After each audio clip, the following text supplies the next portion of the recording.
청취자 여러분 안녕하세요. 10월 10일 목요일 굿모닝 시카고 데일리 뉴스입니다. 저는 진행을 맡은 아나운서 유정임입니다. 기분 좋은 목요일 아침 굿모닝 시카고 시작합니다.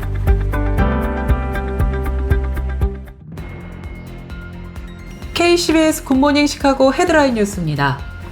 도널드 트럼프 공화당 대통령 후보가 재난구호 예산을 불법 이민자들에게 거의 대부분을 쓰고 있다거나 피해자들에게 고작 $750만 지원하고 있다는 등의 허위 주장을 퍼뜨리고 있는 것으로 조사되었습니다.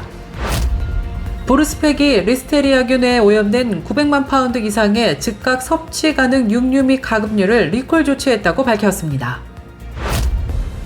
미국인들이 팬데믹을 거치면서 기대 수명은 회복하고 약물 사망은 줄어들면서 암 생존율이 높아지는 등 더 건강해지고 있는 것으로 조사되었습니다. 시애틀에서 출발해 튀르키예 이스탄불로 향하던 터키 항공 여객기가 이륙 후 기장이 기대에서 사망하면서 뉴욕 공항에 비상 착륙한 사건이 발생했습니다. 한 달째 파업 중인 보잉의 최근 노사협정마저 결렬된 가운데 회사 측이 기계공 노조에 제시했던 4년 30% 인상 제한을 철회하는 등 파업이 장기화할 조짐을 보이고 있습니다. 한반도에서 전쟁이 발발할 가능성이 1950년 한국전쟁 이후 최고조에 달했다는 전문가들의 분석이 나오고 있습니다. 올해 2분기 현재 미국에서 아직 상환되지 않은 몰기지 부채의 84.2%가 이자율 6% 미만으로 집계됐습니다. 헤브론 교회가 지난 6일 주일 창립 39주년 창립 기념 감사 예배와 임직식, 은퇴식을 가졌습니다. 헤브론 교회 임철성 담임 목사님과의 전화 인터뷰를 통해 소감 들어봅니다. 연방대법원이 텍사스주에서 응급실 의사에게 낙태 시술을 강요할 수 없다는 판결에 대한 바이든 행정부의 항소를 기각했습니다. 이상 오늘의 주요 뉴스입니다. 첫 소식입니다. 도널드 트럼프 공화당 대통령 후보 측이 재난구호 예산과 관련한 유언비어를 퍼뜨리고 있는 것으로 나타났습니다. 재난구호 예산을 불법 이민자들에게 거의 대부분을 쓰고 있다고 하거나 피해자들에게 고작 $750만 지원하는 등의 허위 주장을 퍼뜨리고 있는 것입니다. 바이든 해리스 측은 물론 공화당 내에서도 거센 논란을 사고 있는데요. 카멀라 해리스 후보는 대통령 후보가 허위 주장을 퍼뜨리는 데 앞장서고 있는 것은 극히 무책임한 행동이라고 비난했습니다. 연방긴급재난관리청 역시 정치적 악용으로 구호와 복구 노력에 심각한 타격을 가하고 있다면서 중단을 요구했습니다. 그러나 실제 잘못 대응하는 것을 비판하는 것은 자연스러운 것이지만 유권자, 특히 이재민까지 오도하는 허위 주장을 널리 퍼뜨리고 있어서 거센 논란을 불러일으키고 있습니다.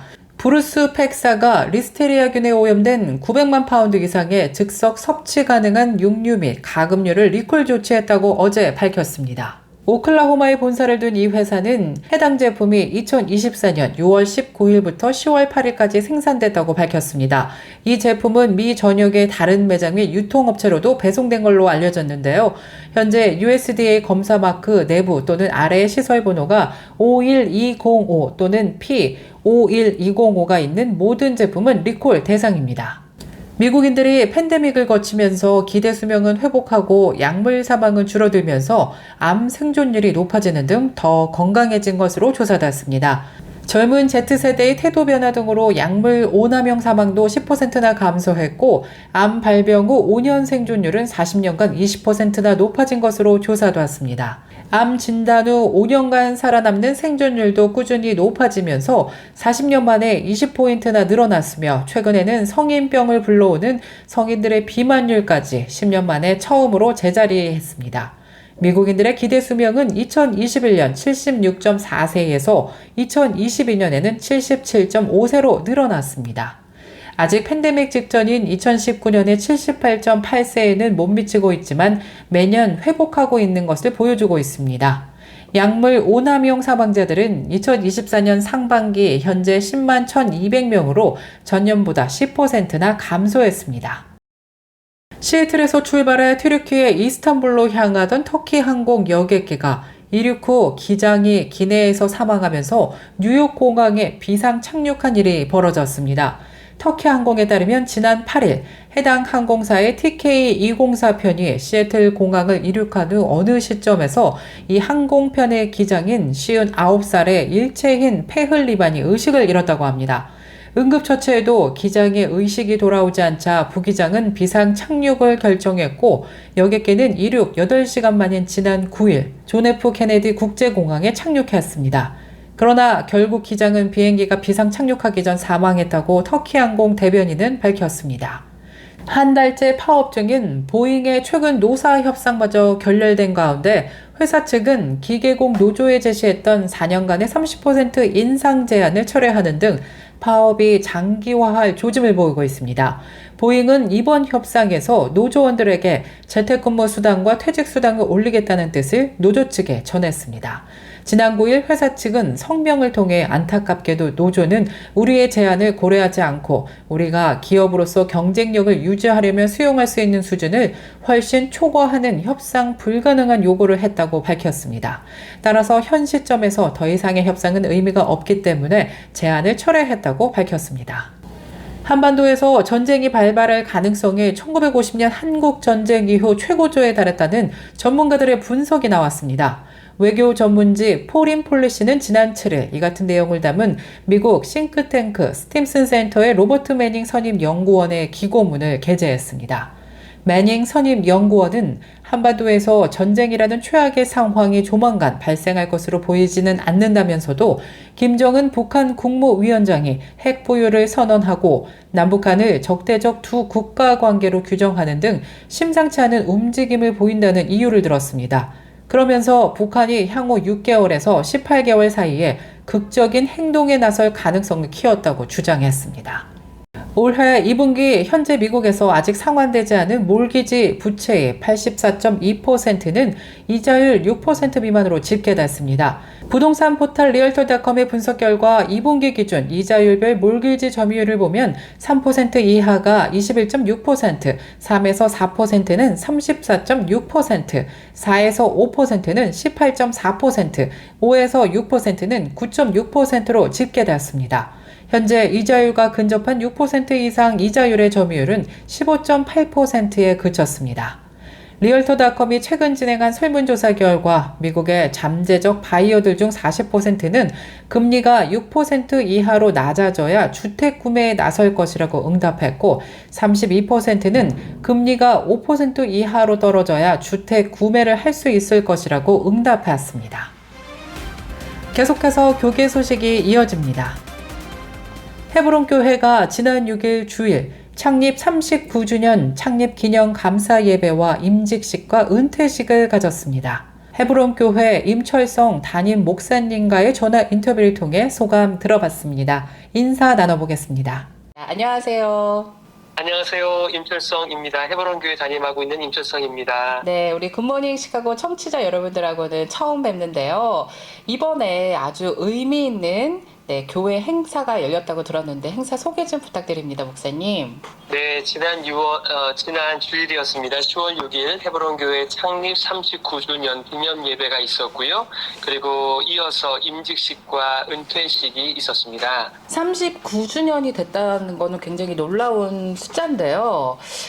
이 창립 기념 감사 예배를 맞이하시고 소감이 되게 남다르실 것 같았어요. 어떠셨어요? 네, 39주년 참 하나님의 은혜로 달려온 길이었고요. 특별히 39주년 기념 예배에 오신 또 많은 하객들께서 응원을 보내주셨습니다. 무엇보다도 또 이 기념 예배와 함께 임직식이 있었고 은퇴식이 있었는데요.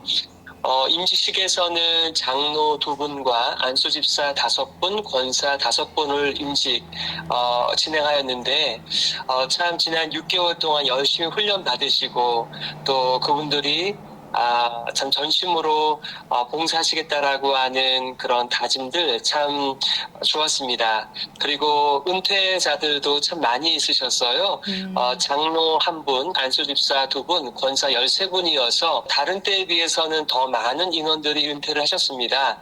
네, 그럼에도 불구하고 은퇴와 상관없이 주님의 몸된 교회 잘 섬기시겠다라고 하는 것, 또 이렇게 후배들에게 좋은 귀감이 되었던 시간이었어요. 또 하나는 네. 서울 좋은시약교회의 담임인 김건우 목사님께서 방문하셔서 네. 금요일부터 주일까지 말씀을 전해주셨습니다. 김건우 목사님은 헤브론 교회의 3대 담임 목사님이셨고요. 그 당시에 좀 짧게 심우하셨는데 이번에 10년 만에 오셔서 그 아쉬움을 많이 달래고 또 하나님의 주신 귀한 은혜들 나누는 네. 또 회복의 시간이었습니다. 네. 김건우 목사님께서 또 10년 만에 방문하셔서 무척 또 반가웠을 것 같아요. 네, 맞습니다. 네. 헤브론 교회 이 시간을 빌어서 우리 목사님께서 좀 자랑 한번 해주시는 거 어떠세요? 갑자기 든 질문인데 헤브론 교회 자랑할 만한 물론 많겠지만요. 네. 자랑할 것이 너무나 많이 있지만 무엇보다도 헤브론 교회는 예배를 소중하게 여기는 또 예배를 통해서 회복의 시간을 경험한 간증들이 참 많이 있습니다. 저는 주일 1부 예배, 2부 예배, 3부 예배, 7시, 9시, 11시인데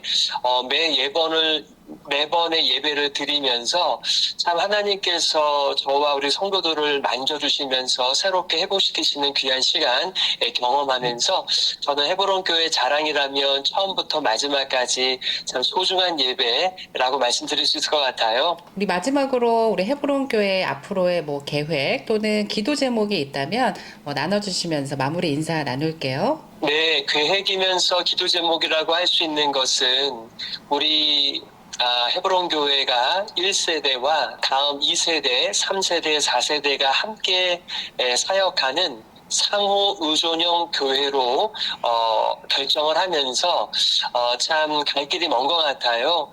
서로에 대한 신뢰 그리고 참 많은 대화를 통해서 이 길을 걸어가야 될 텐데 예전에 있었던 1세와 2세대들의 갈등을 잠시 내려놓고 하나님 나라 복음의 언약 위에서 3세대, 4세대를 섬기는 이 상호 의존형 교회가 우리의 계획이기도 하고 참 중요한 기도 제목이기도 합니다.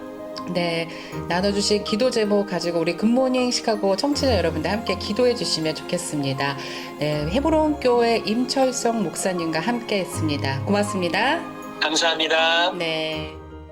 연방대법원이 텍사스주에서 응급실 의사에게 낙태 시술을 강요할 수 없다는 판결에 대한 바이든 정부의 항소를 기각했습니다.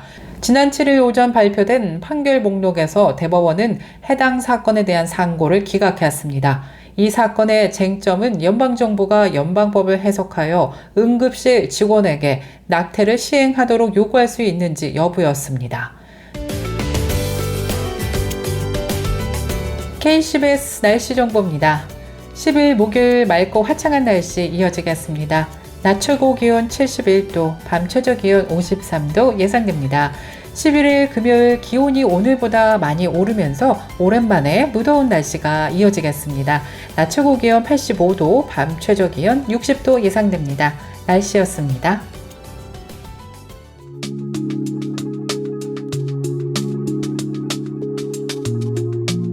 요즘 너무나도 아름다운 날씨를 매일매일 만나고 있습니다. 오늘도 하늘이 너무나 아름다운데요. 이렇게 매일 아름다운 날을 허락하신 하나님께 너무 감사하다는 생각이 자주 드는 요즘입니다. 그런데요, 아침 저녁으로 일교차가 크면서 감기에 걸리시는 분들도 주변에 많으시더라고요. 날이 좋아서, 하늘이 예뻐서, 바람이 좋아서 외출을 평소보다 더 많이 하게 되는 요즘인데요. 긴팔 하나씩은 꼭 챙기셔서 환절기에 감기 조심하시기 바랍니다. 여러분들의 건강까지 챙기는 굿모닝 시카고 데일리 뉴스 오늘 뉴스를 마치겠습니다. 지금까지 진행의 아나운서 유정임이었고요. 저는 내일 이 시간에 다시 찾아뵙겠습니다. 하나님의 풍성한 은혜가 넘쳐 흐르시길 바라겠습니다. 청취해주신 여러분 고맙습니다. 굿모닝 시카고 뉴스는 삶을 마무리하는 순간을 여러분과 함께합니다. 가장 저렴한 비용과 신뢰를 바탕으로 정성을 다하는 줄리심 장의사, 최신 학문과 기술 연마를 통해 최상의 치료로 보답하는 김광수 치과. 모든 보험을 원스톱으로 해결해 드립니다. 한인사회를 위한 박상화 종합보험, 최고의 상품으로 소비자의 행복을 책임지는 영신건강 제공으로 함께합니다.